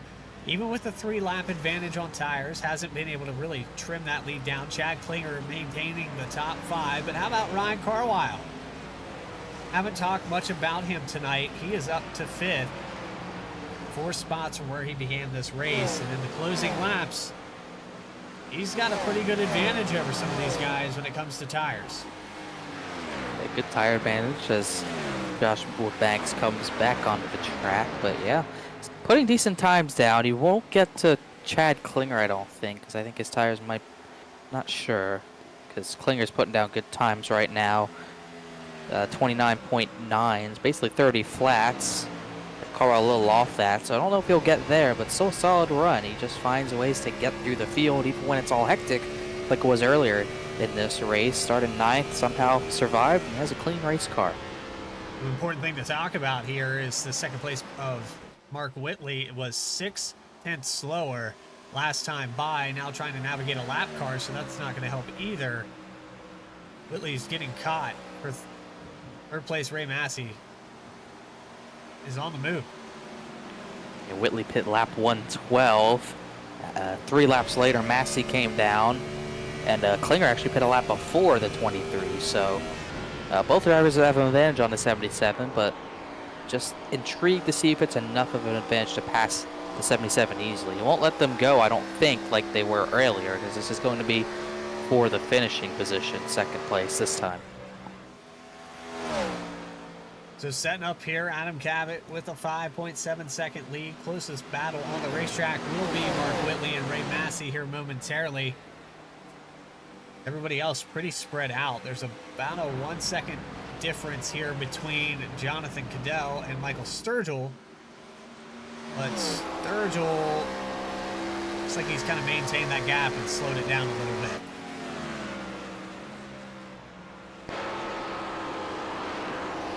There's Joshua Banks back out there with those fresh tires. The 35 has to unlap himself the old-fashioned way again. These guys are going to be able to stay out to the very end of this race. I think the 35 is going to be lucky to get a top 10 out of this. Oh, he is 8th. So. He's in 8th position. Yeah, there's a lot of lap-down cars tonight. Yeah, just shows how high the attrition rate is. Caleb Wigley was running pretty well earlier, but a lot of damage. Down to 14th, 3 laps down. Trejo's the same way, 3 laps down. Just how high the attrition rate's gotten, as only 8 cars on the lead lap soon enough. If Banks gets up there, he should get up there, but he's still got a ways to go. But so far, for now, 7 on the lead lap, rounded out by Cadell in the 69 Impala. So Whitley, that lead, or that gap between the 23 and Massey is now down to under a second. With about 19 to go, you just got to save the tires and pray that that guy doesn't get to your bumper. Also, probably don't want to caution at this point. I think that's another big thing that you wouldn't want. Even if you're Ray Massey or Chad Klinger, I don't think you'd really want a yellow. 77 hits the wall. Whitley loses a ton of time this time by. Watch that shave down to another 3 or 4 tenths. Now it's down to half a second for Massey. Good thing about that, it wasn't a hit for Whitley. It was really just a brush. Not too much damage on that right rear. So I think he got away with it, but can't get away with it much more and keep your position. He's going to have to be really careful because this 23 was catching him as it was. Now down to 4 tenths of a second, coming out of 4. Adam Cabot has checked out 6.6 seconds. The only way these guys get to see that bumper again is if there's a yellow. And even then, what do? It's going to be tough to beat him on a restart. He'll have the advantage. You don't really want to take 2 tires either. But for these guys who are doing the extra pit stop, I'm not even sure if they have tires left as well. Some of them might not, so it could bring that into play at the same time. So a yellow throws this all sorts of out of whack if that happens. Well, remember back to the 09 of Chad Klinger, the 90 of Sturgill that stayed out. If we do have a yellow, that could play right into their wheelhouse. They could have the tire advantage.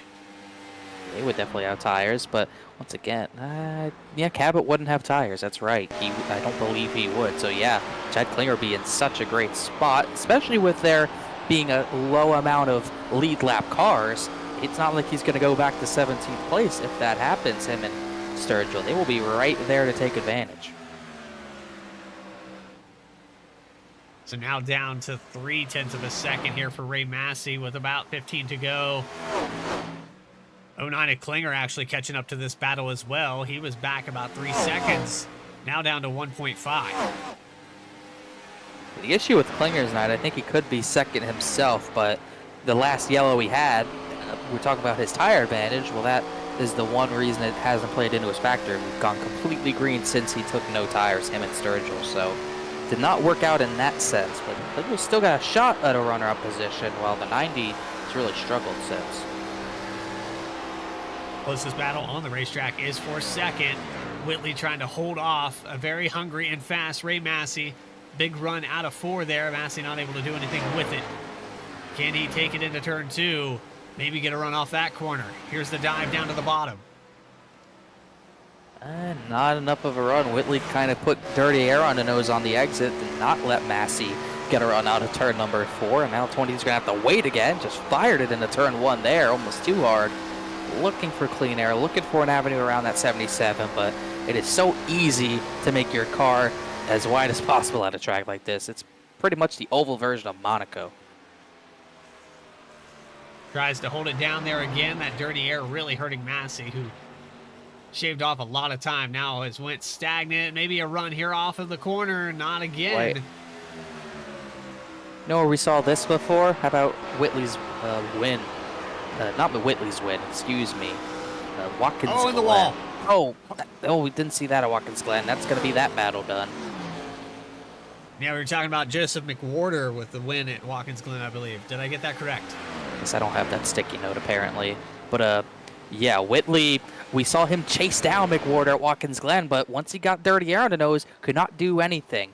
And that was going to be looking like a situation like that where Massey got there, but the dirty air played a factor in it. But Whitley makes another mistake and gives that spot right up.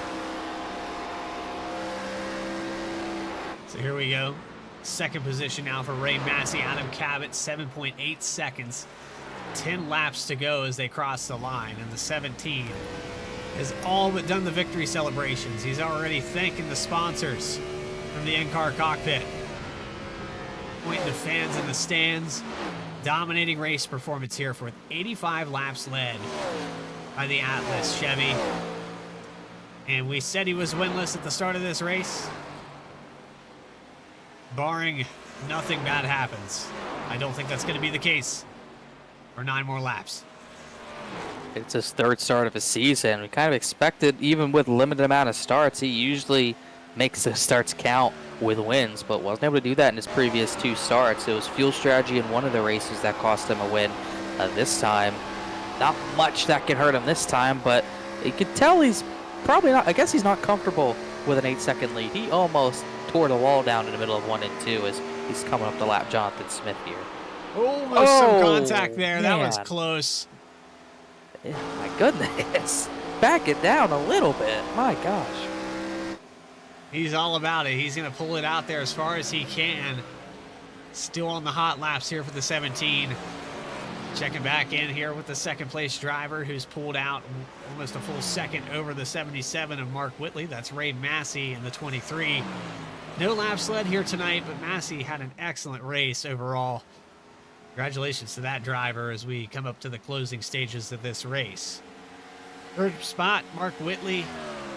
Early pits, all the strategy, all the things go out the window. The start of this race did not go the way he planned, but able to recover and get back into that 3rd spot. Chad Klinger, another driver that we thought would probably be up in this top 3 here tonight. It's not over yet.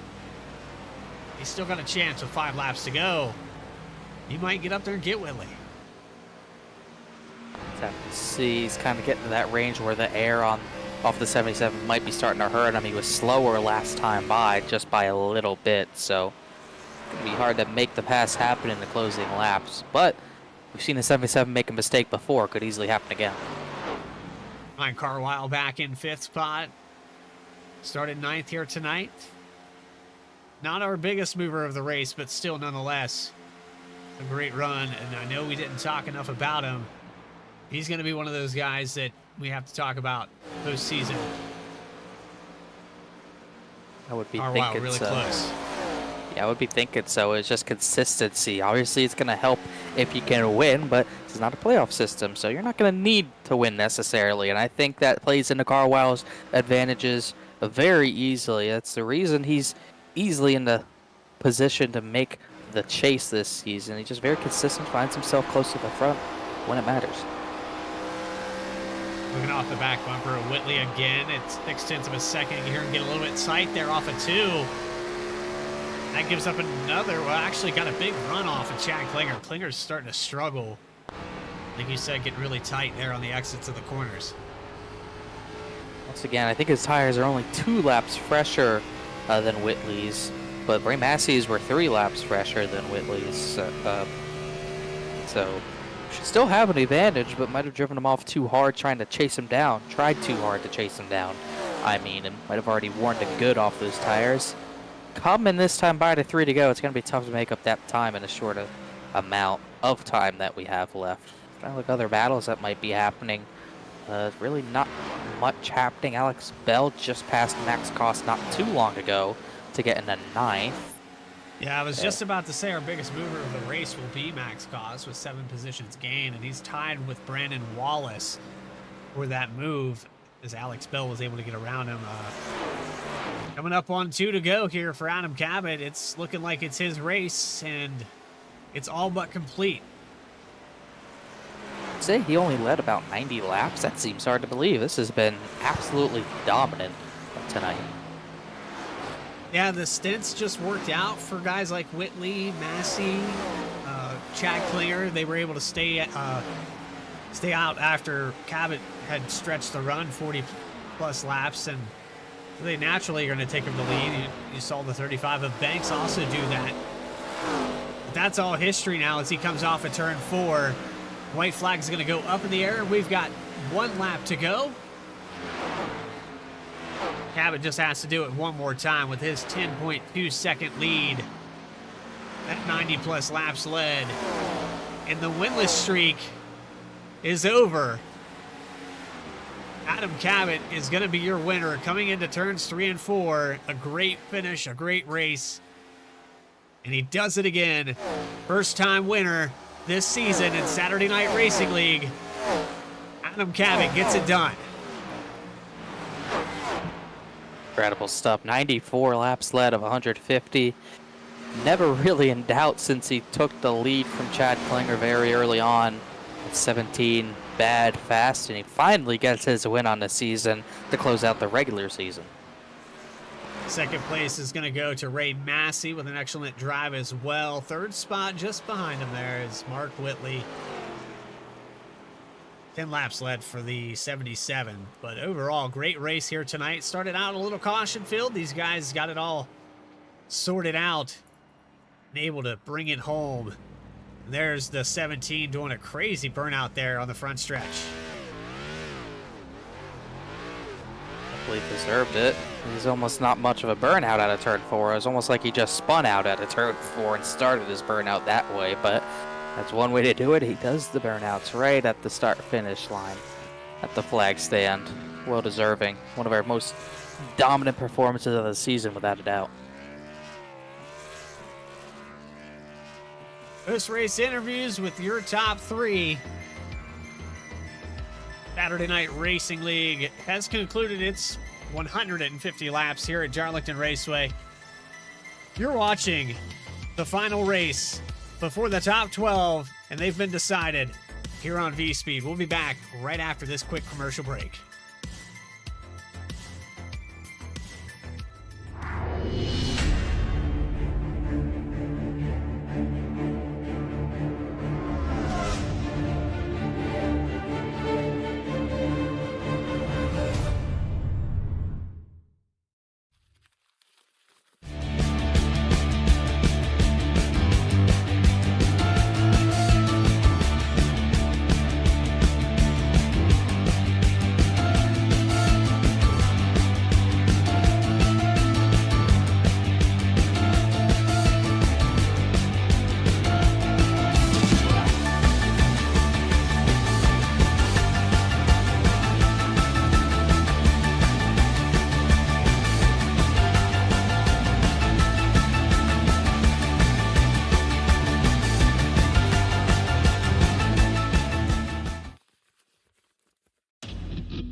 The most realistic online racing sim ever made. This is iRacing. Detailed laser scan tracks, fully dynamic real world cars, and over 50 series to choose from. 6 online world championships offering over $400,000 in annual prizes. This is the original esport racing game. This is iRacing.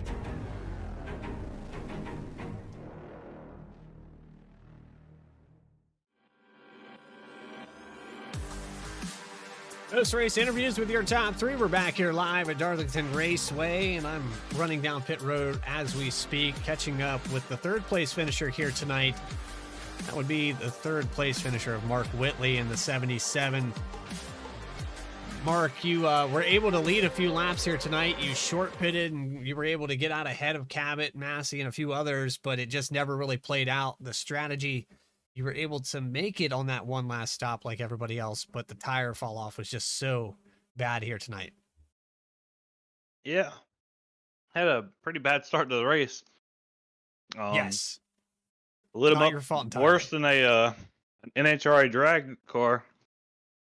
And then went to turn 1 and it turned into a drift car. So I started the race with a drag car and it went into a drift car. And yeah, it's just about trying to fight through the field and got a little lucky with some of the cautions the way they fell early in the race. And thankfully got all the damage fixed, got up there. We're running pretty good. And I knew I had to try something different just to get some track position. This track's so track position dominant. I mean, you got in the lead, you can kind of control the pace, and it's so hard, to follow directly behind somebody. You'll burn your stuff up trying to keep up with them. So I was just trying to get out in front, so I pitted real early. Just trying to get a little bit of track position. In hindsight, I wish I'd have stayed out a couple laps longer before I pitted that first time. I think might have worked out a little bit better, but at the end there, I was just kind of hoping for a caution to get keep the track position, and we came away at top 3 after the really bad start. So all in all, it's pretty good. Yeah, and how about that recovery? It's hard enough, and I know the cautions did help a little bit with the damage that you got from that, but it's such a competitive field out here. It really does speak volumes to the talent that you have to be able to come back from that far. Yeah, it was just kind of like my spotter Brantley says. He always say, cautiously aggressive, trying to pick our way through. Other people have been making mistakes, and they just take advantage of their mistakes. And then we got, when you get up toward the front, everybody's right on top of each other. So it's just about, getting all you can and trying not to overdrive your stuff and kill the tires. I know there was one run there in the middle. The right front was just gone. That's why I decided to pit as early as I did, because I just ran it too hard, and it was just getting so tight on entry. I just decided to come in and pit early, just try to get fresh tires. And, I figured I'd have a big gap, and I was hoping the tires would level off before he got by me. But this track's so abrasive on tires. It's just, they don't really plateau. They just keep going and going and going and getting worse and worse. So, happy with the drive, and hopefully we can do a little bit better next time. Well, you kept it off the wall, kept it out of the minnow pond in turn 4. Congratulations on the third place finish. Mark, do you have anybody you'd like to shout out? Like I said, shout out Brantley, Harpoon Design. He does awesome paint jobs. He also does a really good job spotting. And then had a couple guys, Jacob and he's gonna kill me for forgetting his name, but I'm terrible with names. Roger, I think it was Roger that was helping with that. Brantley had to leave a little early, so they filled it in the last 15-20 laps of the race. So appreciate them, and shout out to my family tuning into these broadcaster races. I appreciate them doing all that, especially being this late on a Saturday night. So and then shout out to the league. It was a great group of guys out here. That was a really long green flag run at the end of the race. Can't really ask for much more. We appreciate your time, Mark, and the weekend has officially begun for you. Go enjoy it with your family, and we'll maybe talk to you next week. Well, not next week. We got an off week, so enjoy that weekend as well with your family. All right, sounds good. Third place finisher here tonight, Mark Whitley, and my interview. I have no clue what day it is, where I am, but we're gonna move on. I think I turned 32 this year, Connor, so that's probably what it's got something to do with. I sure hope not, because I'm not that far away from it. That can't be that bad. A lot to look forward to, buddy. Oh, goodness. Let's look forward to Ray Massey's interview instead. Are you caught up with him yet? Yeah, I'm down here. I remembered where pit road was, so I've caught up with Ray That's good. Massey in the 23. And there he is. Ray, we were trying to get your attention here. Second place finish here tonight. Excellent drive. You were not able to lead any laps, but that second place, you were oh so close to leading some laps a couple different times here tonight. Bradley, I'm so glad to talk to you after one of these races. That means I got a podium finish. Yeah. We've chatted with you in pre-race before, and you came really close a few different times. Bristol, I believe you finished really well, just one short. Ray, Yeah. Congratulations, man. Thanks. I mean, this feels like a win. If Adam hadn't shown up, I might have won this thing, but he's in a league of his own. So I'll definitely take second. This was a good run. So side by side with Chad Klinger, and I believe you started just behind the 77 of Whitley when he spun the tires on that start of that race. So that set pretty much the entirety of the outside line back a few spots. How did you recover? I always try to be extra cautious, on starts. I don't want to, ruin anybody else's race, much less my own. So I was already going to be cautious, and then I saw him spin the tires, and I just checked up a little bit and waited for him to catch it, and it just kindly got out from under him slowly, and I was able to navigate around, and from there just set sail, keep my pace, try and race the track, not the guys around me. Well, that's 90% of this race is the track itself, and you were able to navigate the lap traffic, get around Mark Whitley there in the last stage of this race. What did it take the strategies and the tires, all the different things, but what did it really take as a driver to mentally prepare and drive this track? This car is a handful. I mean, it'll jump out from under you in a split second. So you got to stay on top of your game the whole race. We had a lot of green flag tonight, and that means trouble at Darlington. It's hard to keep your concentration that long. So had a few scary moments, along the way, but yeah, just got to be mentally tough at this track for sure. Well, congratulations, Ray, and I'm glad I got to hear your voice after the fact. And do you have anybody you'd like to shout out and thank? I know you got him out there supporting you, so go ahead and throw those names up for us. Yeah, I've got my spotter, Chris. He's a coworker. He's been on iRacing a year or so, so he's doing some driving on his own and spotting for me, learning the ropes. And then my dad, he likes to join in and do some crew chiefing, do some pit strategy stuff like that. And then on my car, I've got my brother-in-law's small business, Clark Print Shop. If anybody out there needs some wedding invitations, graduation announcements, anything printed in bulk, contact him, mention iRacing, and you get 23% off your first order. And then Walking and Rolling Costumes, I know they do a lot of sponsorship with the league. I've got them on my car. Give them a shout out. That's a good group of guys there. We appreciate it, Ray, and thank you for your time. And next week with the off week, we've got our final 12. So going into playoffs, the chase, we'll see you then. Yeah, looking forward to it. And thank you guys. Y'all do a great job broadcasting. Appreciate it. So there's your second place finisher, Ray Massey in the number 23. It's been a good one. Well, we have one more interview here. Connor Horn is down in victory lane. He has the number 17 with his dominating performance here tonight. Adam Cabot down there. I do have Adam Cabot. This is 2 weeks in a row. I get to pick the winner, and I get to interview him, and this is a pretty cool one. Darlington, 150 laps, Adam. You didn't qualify quite on the pole, but once you got to the lead, you're pretty much gone. Just take us through what the strategy was after the restart there when you pit and some others didn't. Well, I know this isn't exactly breaking news, but Darlington's a really hard track, and this is also a really hard car to drive, and wow, everything hurts. My head hurts, my feet hurt, my back hurts, my arm hurt, but definitely got the job done. Started off the race behind Chad.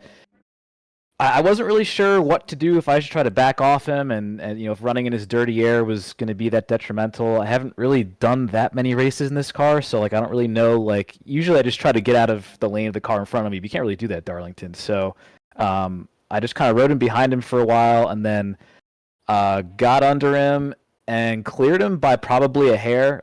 I honestly, it probably looked really cool, but like I kind of that was a really stupid move. I could have took us both out there, so I'm just glad that I didn't. And then yeah, I was surprised that I guess I don't know if it was maybe the second caution or the one you asked about, but I was surprised that he stayed out, and I think there was one other car that stayed out.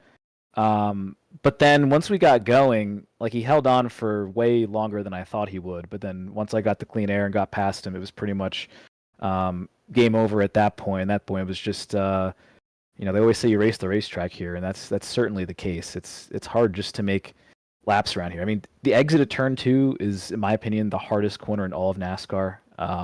Like some people say Pocono turn 2. I don't really see that as the case, at least not for me. But for here, like, this sounds crazy because I won by like 11 seconds, but like I could probably count on one hand like the number of times I actually like exited turn 2 perfectly. Like it's so hard to drive a perfect lap here, especially in this car, which is hard to drive. But yeah, really cool to finally get my first Saturday Night Racing win. I felt like I had race winning speed my first 2 races and just didn't really work out. So cool to have it actually work out this time.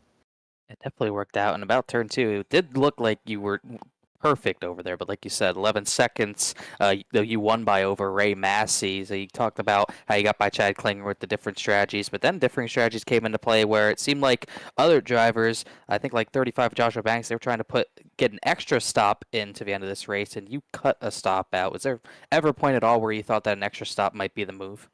I was really confused when Banks made that extra stop. Were other people on that strategy too, or was that pretty much like just there were some others, I believe, but I think guys like Whitley and Massey kind of came off that strategy, but Sturgill as well. I think Sturgill also went on the same strategy, but Banks was kind of on an island. But it seemed like more were going to do it, and obviously you said you were surprised by that.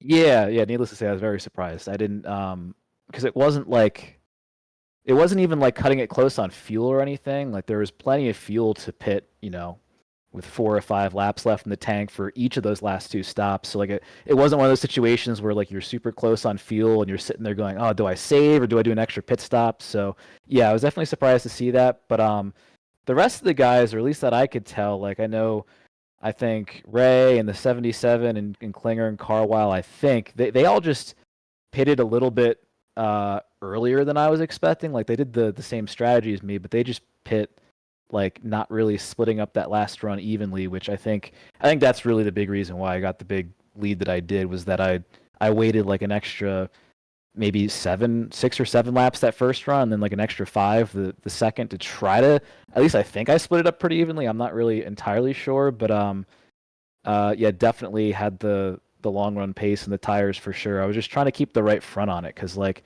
I kept thinking I was going to build loose, because that's kind of how it's always been every time I've driven this car. But no matter what I did, it just kept building tight tonight. So I had to just kind of move the brake bias around and just try to kind of change my line and driving style the last couple runs, just to make sure that I had right front left to get by those guys. But yeah, once Banks pulled off the track, I was like thinking, okay, well, something pretty crazy is going to have to happen here for me to not win. And then I almost ran over the 72 with like less than 10 laps to go, which would have brought out a caution and definitely not helped my cause. But luckily that did not happen, and I was able to sail home to a victory. Definitely sailed to a victory. Big margin of victory. Might be the biggest of the season out of Cabot. Your third start of season's a victory. No one took you out in turn 3 this time. Anyone you want to thank?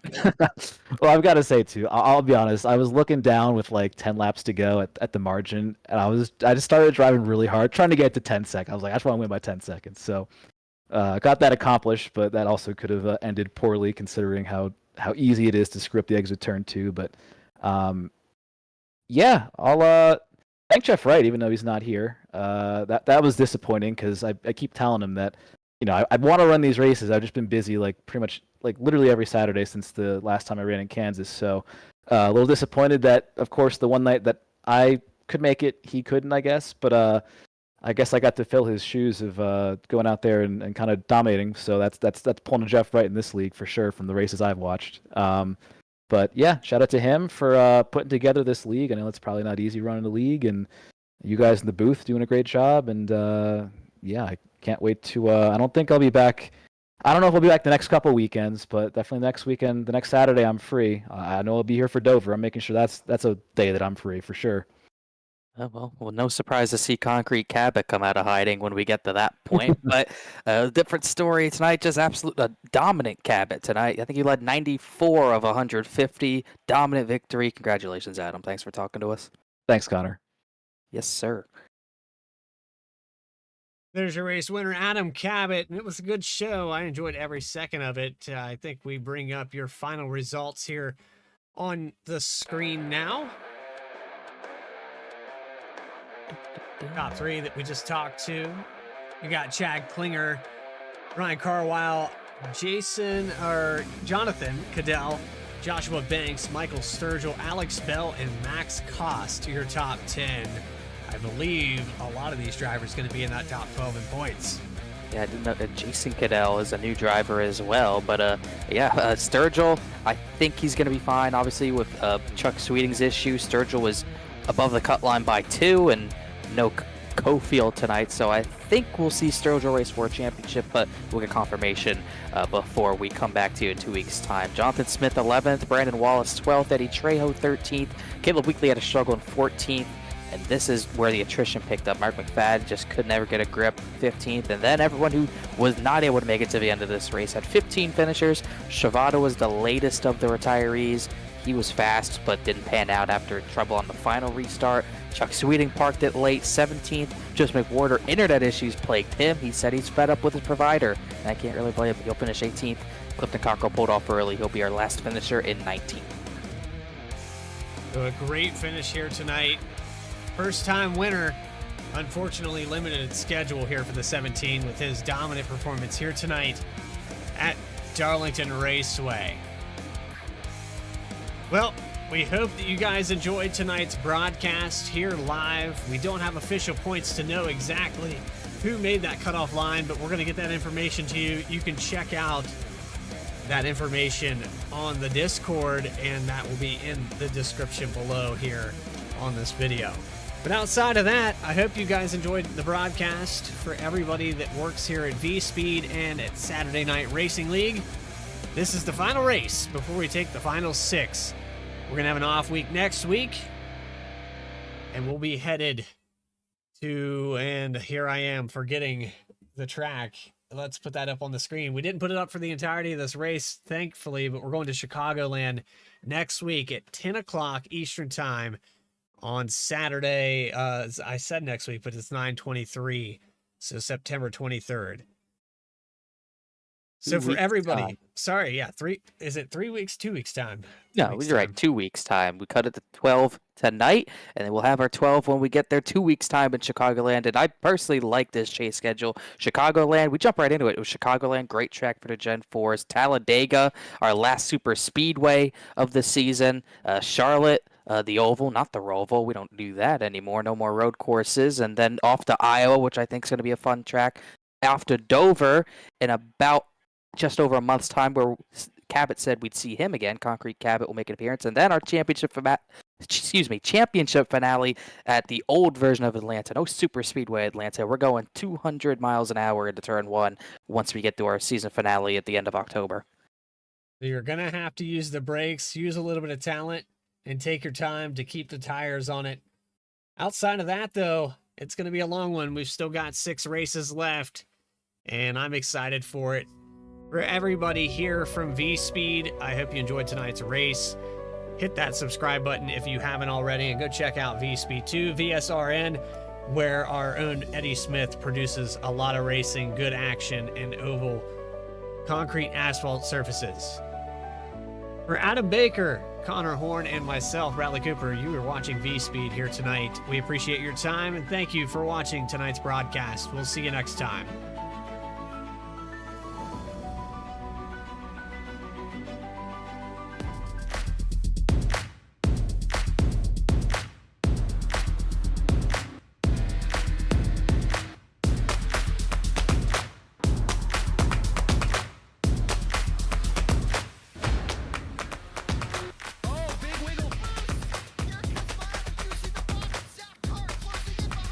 And here comes Milo, big run out of 4. He's going to be there. Tristan Martin's there. Cannot count out the 37. Oh! Navarro gets burned! Cabot, where did he come from? Here comes Slack. A punch from the 33. It's a drag race. The Magic Man wins it at Auto Club.